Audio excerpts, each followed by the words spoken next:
Hello everyone, स्वागत है फिर से हुआ सर के एक और नए वीडियो में। तो एक बार फिर से हाजिर है हम कुछ नया और कुछ खास लेकर के।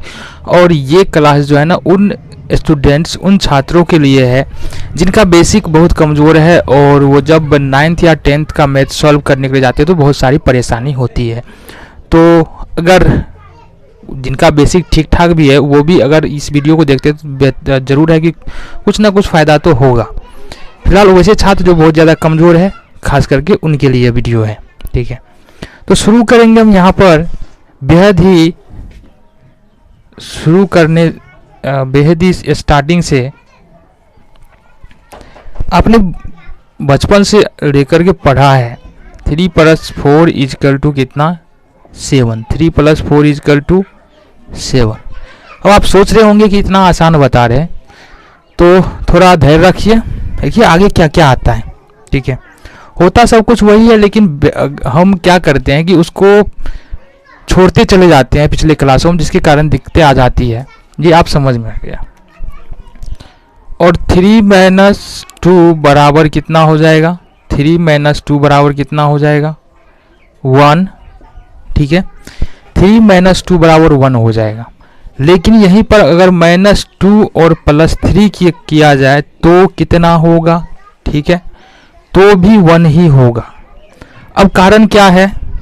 ठीक है, कारण बोलेंगे 2 है, ये क्या है? माइनस में है, यानी कि 2 कर्जे में है। ठीक है, और 3 क्या है? प्लस में है। तो माइनस और प्लस का फंदा जो है ना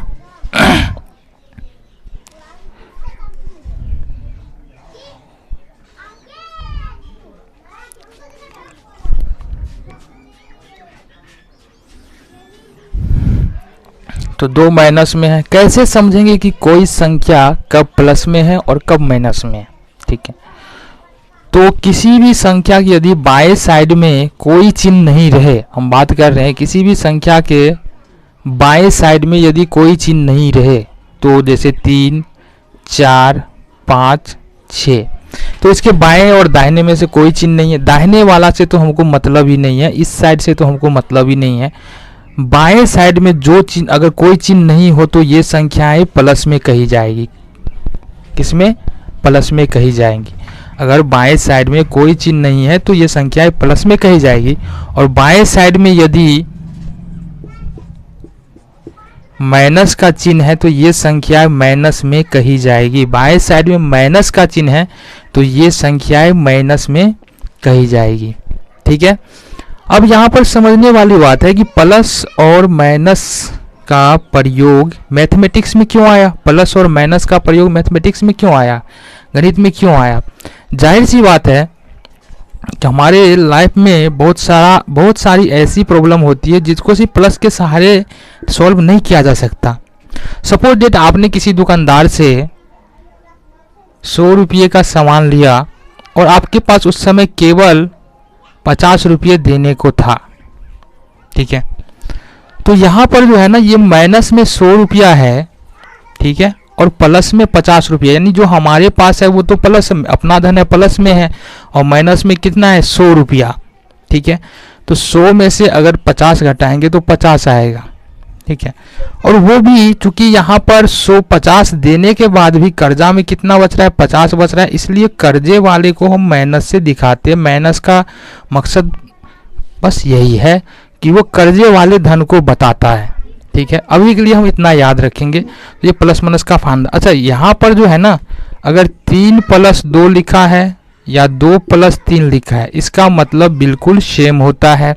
इसी तरह से 3 - 2 लिखा है तो 1, और -2 + 3 इसका भी 1। ये इसलिए हो रहा है यहाँ पर क्योंकि पहले ही हम बात कर चुके हैं कि बाएं साइड में अगर कोई चिन्ह नहीं हो तो प्लस में, तो इसके बाएं साइड में कोई चिन्ह नहीं है, इसलिए 3 क्या है? प्लस में। ठीक है, इसके बाएं साइड में देखेंगे तो क्या है? 2 माइनस में है, तो 3 - 2 ये तो बहुत आसान है, आप सीख भी चुके हैं। लेकिन अगर इस तरह का क्वेश्चन आता है ना, थोड़ा -2 और +3, तो थोड़ा कन्फ्यूजन हो जाता है। बहुत लोग बना लेते हैं लेकिन बहुत लोगों को थोड़ा कन्फ्यूजन हो जाता है। अब क्या करें? तो चूंकि यहाँ पर -2 है, इसको उठाकर इधर रख दिए, प्लस में 3 है, प्लस रख दिए, और यहाँ क्या करेंगे? 3 में से 2 को घटाएंगे ही, तो 1 तो आएगा। ठीक है, यहाँ पर ये समझ में आ गया हमको।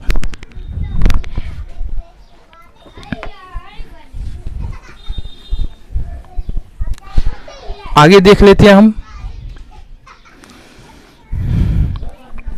ठीक है, अब स्टेप बाय स्टेप करके पढ़ते चलेंगे ताकि ज़्यादा परेशानी नहीं हो। अगर आप स्टेप बाय स्टेप चलेंगे तो सब कुछ समझ में आती जाएगी। तो अभी हमको ये सॉल्यूशन आ गया, ये आ गया और ये भी हम कर लेंगे। अगर इस तरह का कितना भी क्वेश्चन दे दे, -3 + 2 + 4 -5 + 6 -4 -7, तो ये +7, तो ये सब का सब बन जाएगा। ठीक है, अब यहाँ पर एक बात और है जो समझना पड़ेगा। अगर ये क्वेश्चन इसी तरह का हो या इस तरह का नहीं भी देखते हैं, अगर -6 और +3 दे दे या 3 - 6 दे दे, ये दोनों सेम बात है।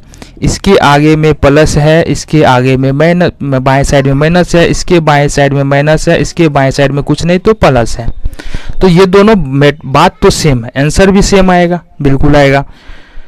तो अभी यहाँ पर देखने वाली बात है, यहाँ पर 6 क्या है माइनस में है और 3 क्या है प्लस में है। 6 है माइनस में, 3 है प्लस में। ये इसको कैसे सॉल्व करेंगे? तो बहुत आसान है। अब क्या है कि 6 घटाना तो है ही, ठीक है।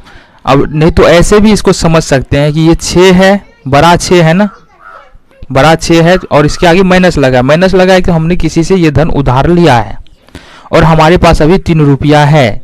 ठीक है, अभी हमने ये धन किसी से उधार लिया है और हमारे पास 3 रुपया है, 3 रुपया इसको दे देंगे। 3 रुपया जब दे देंगे तो कितना बच जाएगा?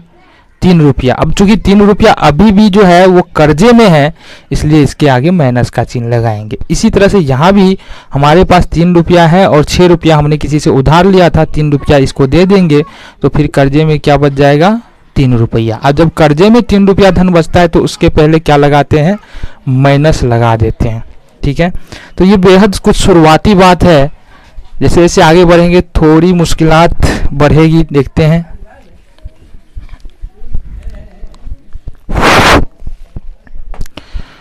तो आगे अगर बात की जाए तो 3 + 4 + 5, अगर इसको अगर बोला जाए जोड़ने के लिए तो बेहद आसान है। 4 3 7 और 7 5 12, 4 3 7 और 7 5 12। ठीक है, कोई दिक्कत नहीं है। अगर इस तरह का कितना भी क्वेश्चन है ना, कोई भी दिक्कत नहीं होता है बनाने में। अगर मान लीजिए यहाँ पर 3 + 4 -5 आ जाए तो फिर कैसे बनेगा?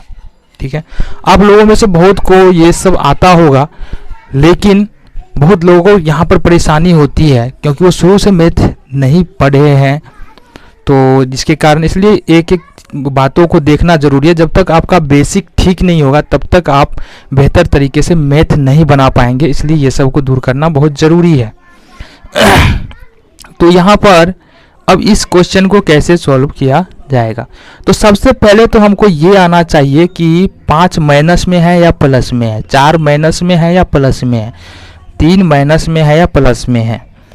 बहुत अगर कोई कमज़ोर छात्र है तो अधिकतर यहीं पे दिक्कत हो जाता है कि 5 प्लस में बोले कि माइनस में बोले, यहीं पे फंस के गलती हो जाती है। तो इसको सबसे पहले देखना है 5 के बाएं साइड में कौन सा चिन्ह है? माइनस का चिन्ह है, इसलिए 5 जो है वो क्या चीज़ में हो गया? माइनस में हो गया। ठीक है, 4 के बाएं साइड में प्लस का है तो 4 प्लस में हो गया और 3 के बाएं साइड में कुछ नहीं है तो 3 प्लस में हो गया। ये हम बात कर चुके हैं। तो अगर इस तरह का क्वेश्चन है, सिर्फ इसी तरह की बात करने, पैटर्न देखिए, अगर इस तरह का क्वेश्चन आ रहा है तो बेहद आसान है। इस दोनों को क्या करते हैं? प्लस वाले को दोनों को पहले जोड़ लेते हैं पहले स्टेप में, 4 3 7 और फिर क्या करेंगे? 5। ठीक है, 4 3 7 और इसमें 4 3 7 और इसमें से घटाएंगे 5 तो कितना बच जाएगा? 2। ठीक है, इसी तरह से अगर हमको और भी क्वेश्चन दे दिया जाए 5 + 6 - 4 तो क्या होगा? 6 इस दोनों को जोड़ देंगे, क्योंकि ये इसके बाएं साइड में माइनस है तो यहाँ पर इसके बाएं साइड में माइनस है तो यहाँ पर क्या होगा? ये 4 तो माइनस में आ जाएगा, ये दोनों प्लस है बाएं साइड में इसलिए प्लस आ जाएगा। इसके बाएं साइड में प्लस है, इसके बाएं साइड में कुछ नहीं तो प्लस में होगा। तो 6 5 11 और -4 = 7। बेहद आसान है। इस तरह से और भी क्वेश्चन देख लेते हैं। 3 + 4 - 8 4 और 3 7 माइनस 8। अब यहाँ पर फिर से 7 रुपया हमारे पास है, 8 रुपया हमने किसी से कर्जा लिया था, तो 1 रुपया हमको और उसको देना है। जब देना होता है तो क्या लगाते हैं, माइनस लगा देते हैं। ठीक है, तो ये इस तरह से 2-3 टाइप का क्वेश्चन हम देख चुके हैं। आगे बढ़ते हैं।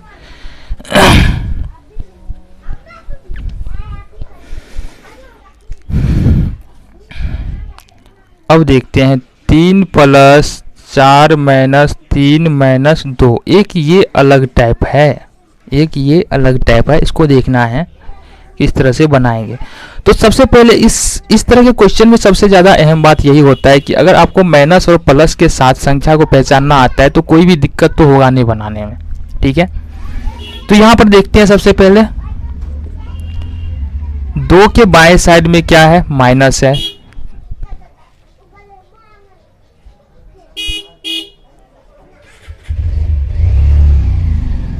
तो 2 के बाएं साइड में क्या है, माइनस है, तो ये 2 जो है वो माइनस में हो जाएगा। 3 के बाएं साइड में माइनस है तो 3 भी है, माइनस में हो जाएगा। इस दोनों को क्या करेंगे, जोड़ लेंगे, 3 2 5 और माइनस के साथ लिख देंगे, ये हो गया -5। इसके अलावा 3 के बाएं साइड में कुछ नहीं है तो प्लस में, और 4 के बाएं साइड में क्या है, प्लस है, तो 4 और 3 इस दोनों को जोड़ लेंगे 7। तो 7 में से 5 घटाएंगे, कितना बचेगा, 2। ठीक है, इस तरह से एक क्वेश्चन और देख लेते हैं इस पैटर्न पे, 4 + 5 - 7 - 8। ठीक है, अब 8 के बाएं साइड में माइनस है, 7 के बाएं साइड में माइनस है, 5 के बाएं साइड में प्लस है और 4 के बाएं साइड में कुछ नहीं तो मतलब प्लस है। तो अब यहाँ से बात करेंगे, इस दोनों को जोड़ लेंगे, इस दोनों को भी जोड़ लेंगे, 5 4 9 हो गया और यहाँ से 15 हो जाएगा। घटाएंगे, अब हमारे पास चूंकि 9 ही रुपया है और इसके बाएं साइड में माइनस रहने का मतलब है कि ये 15 रुपया कर्जे में है, और 9 रुपया अगर दे देंगे, 15 रुपया कर्जे में है तो 6 रुपया और कर्जा बच जाएगा, और जब कर्जा बचता है तो उस केस में हम माइनस लगा देते हैं। ठीक है, तो ये समझ में आ गया, बेहद आसान है।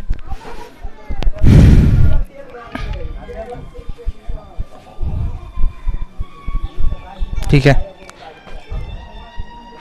अब फाइनल बात है, अगर इस तरह की क्वेश्चन में लास्ट टाइप है, ठीक है, इससे ज्यादा क्वेश्चन आएगा नहीं, 6 + 4 - 3 + 2 - 4 + 5 - 6, अगर इस तरह का क्वेश्चन आ जाए तो फिर क्या करेंगे। अगर इस तरह का क्वेश्चन आएगा तो फिर बात वही है, यदि आपको प्लस माइनस के साथ संख्या को पहचानना आता है तो दिक्कत नहीं होगी, नहीं आता है तो होगी।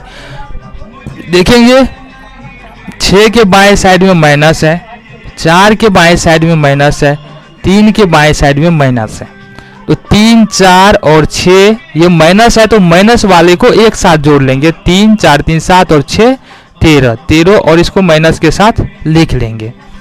5 के बाएं साइड में प्लस है, 2 के बाएं साइड में प्लस है और 4 के बाएं साइड में भी प्लस है, 6 के बाएं साइड में भी प्लस है, तो इसको भी क्या करेंगे, जोड़ लेंगे, 6 4 10 10 2 12 12 5 17, तो ये 17 हो गया। अब यहां से घटा लेंगे, 7 में से 3 4 और 1 में से 1 0। तो इस तरह से ये क्वेश्चन सॉल्व हो गया। ठीक है, तो ये प्लस का फंडा था, प्लस और माइनस में जो भी दिक्कत आपको हो रहा है सिर्फ जोड़ और घटा से रिलेटेड